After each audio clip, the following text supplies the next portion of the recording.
de segundo grado de secundaria, bienvenidas y bienvenidos a nuestra sesión Aprende en Casa.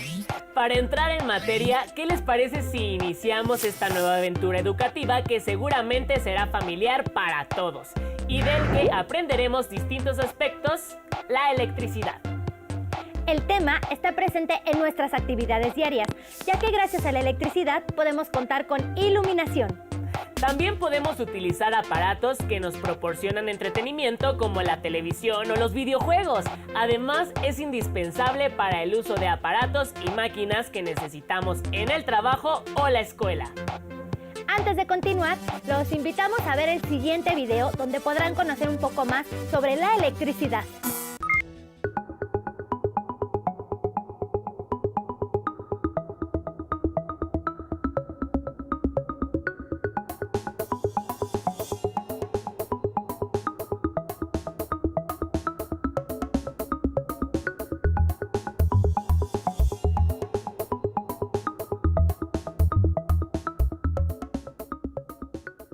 Cuando en una localidad se interrumpe el suministro de electricidad, se detiene el funcionamiento de todos los aparatos eléctricos.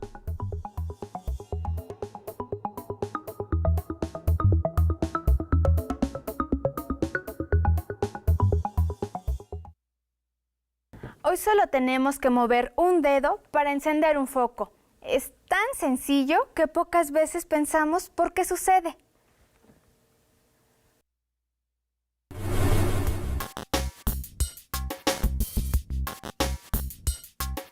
Ya a mediados del siglo XVIII se advirtió que la carga eléctrica se podía trasladar de un sitio a otro. A este movimiento de la carga se le conoce como corriente eléctrica. Pero, ¿cómo es este flujo?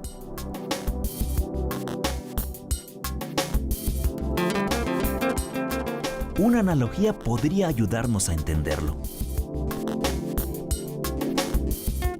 ¿En qué se parecen un río y un cable con corriente eléctrica? Así como el agua fluye por el canal, la carga eléctrica lo hace por el cable. La carga que fluye por un conductor consiste en electrones desplazándose a través de este. Ahora investiguemos si algunos materiales pueden conducir la carga eléctrica mejor que otros.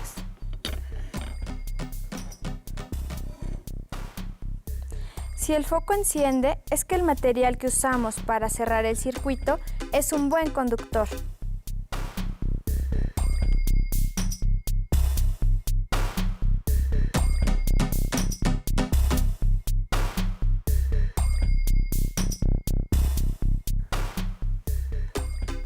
Si no lo hace, el material es un aislante y no permite el flujo de electrones.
¿Qué hace que un material sea conductor o aislante?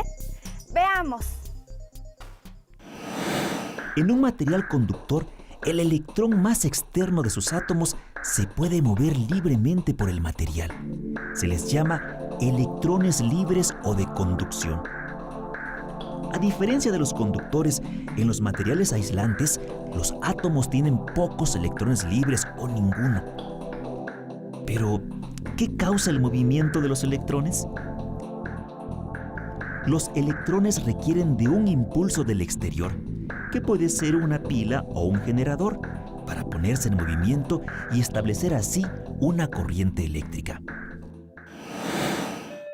Así como para la corriente del agua existen obstáculos, los hay también para la corriente eléctrica. Los obstáculos en el río son piedras.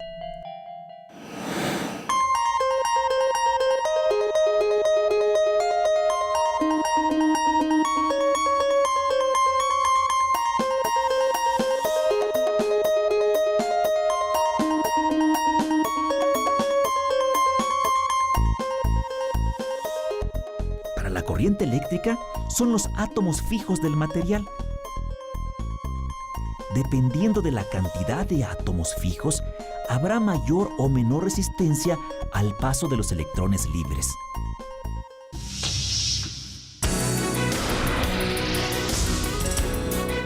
¿Sabías que entre los conductores y los aislantes hay una variedad de materiales con propiedades intermedias? Así es. Los materiales semiconductores se comportan normalmente como malos conductores, pero si se contaminan con átomos de un material conductor, tal como un metal, se manifiestan efectos muy curiosos. Por ejemplo, dejan pasar la corriente eléctrica en un sentido y la bloquean en sentido contrario. Los semiconductores se utilizan para controlar con mucha precisión el flujo de la corriente, como en los circuitos de las computadoras y las calculadoras. Imagina que estas canicas son electrones.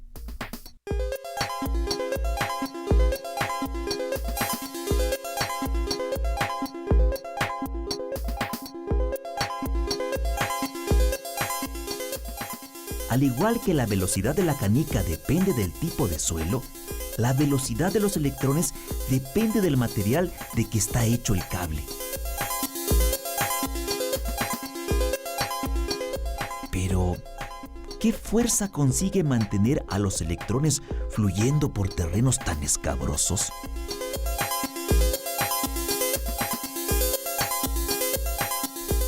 En este caso, las canicas se mueven cuesta abajo como resultado de la fuerza de gravedad.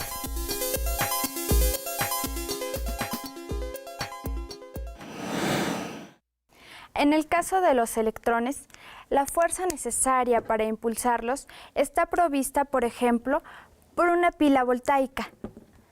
Esa fuente de energía también puede ser un generador, tal como el de las plantas eléctricas. Muchos de los grandes descubrimientos relacionados con la electricidad se produjeron durante los siglos XVIII y XIX. Alessandro Volta medía la intensidad de la corriente eléctrica por medio del tacto. Este científico inventó la batería eléctrica, conocida como pila voltaica, en su honor.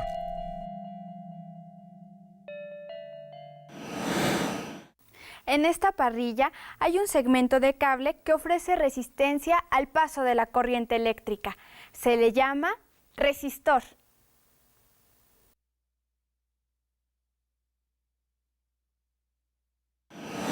Cada vez que un electrón de conducción choca con un átomo, le cede energía cinética.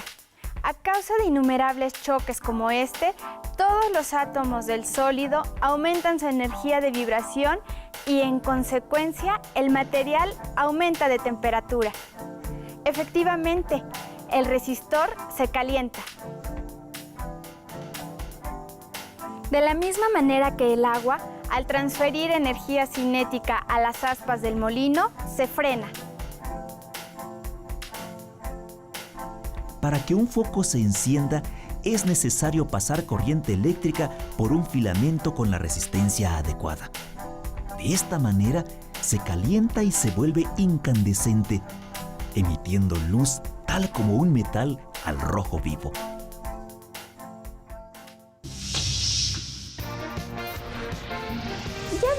qué es la corriente eléctrica y que hay materiales conductores y aislantes, así como la resistencia que ofrece.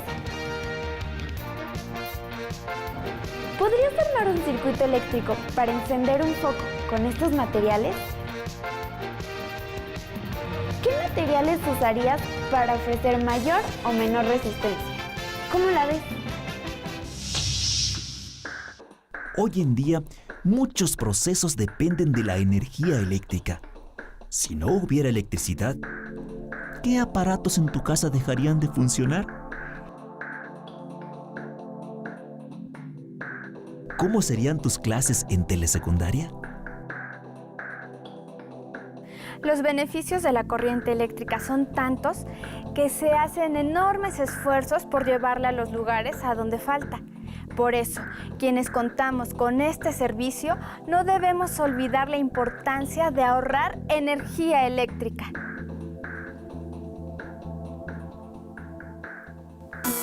Como pudimos observar, existen materiales conductores que permiten el flujo de electrones que generan electricidad. También hay materiales como la madera o el plástico que son aislantes, pues no permiten el flujo de los electrones.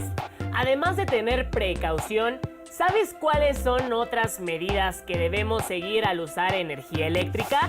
Te invitamos a conocer los cuidados que debemos de tener con el uso de la electricidad. Anótalas en tu carpeta de experiencias. A ver, ¿qué cable va con cuál? Creo que así es esto. Creo que este va con este. Ahí sí, ya está. A ver.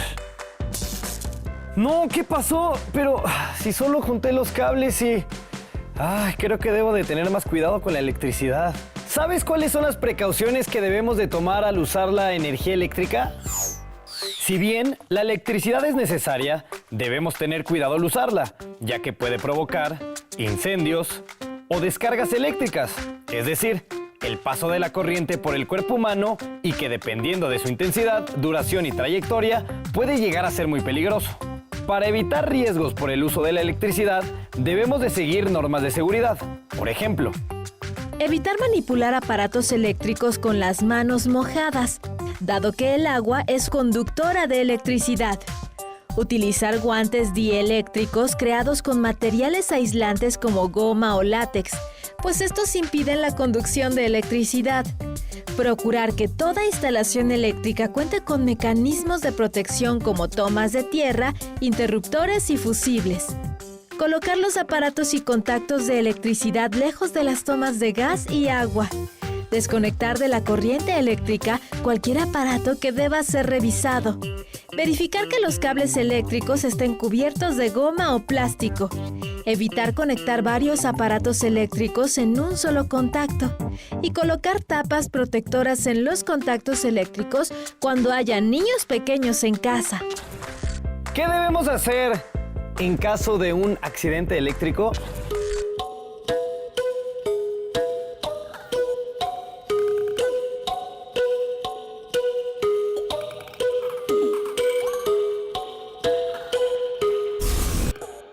Ante un accidente eléctrico debemos llamar al servicio de emergencia 911 o bien a la Cruz Roja Mexicana.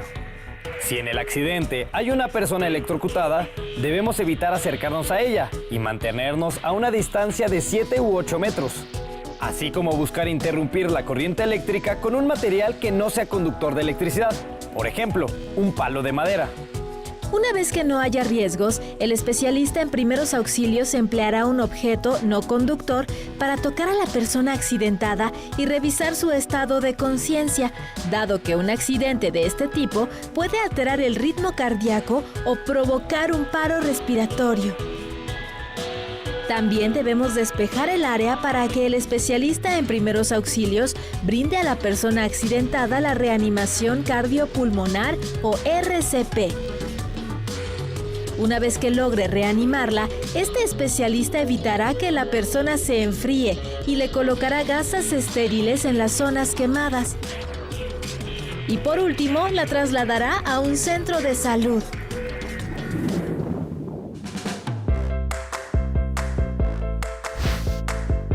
Ahora sé que para arreglar mi ventilador Lo mejor es buscar a un experto antes de poner en riesgo mi salud o provocar un accidente. ¿Y tú qué otras medidas de prevención conoces? ¿O cómo puedes actuar ante un accidente eléctrico? El aprovechamiento de la electricidad facilita nuestras actividades, pero en su manejo debemos seguir las medidas de seguridad indicadas para evitar accidentes. Los invitamos a que elaboren un tríptico o un pequeño cartel. Recuerden anotar en su carpeta de experiencias las precauciones que debemos tener con el uso de la electricidad. Hemos llegado al final, pero recuerden que pronto tenemos una nueva cita en Aprende en Casa, donde podrán avanzar en el aprendizaje y asimilación de los temas que componen el plan de estudios. ¡Hasta pronto! ¡Hasta pronto!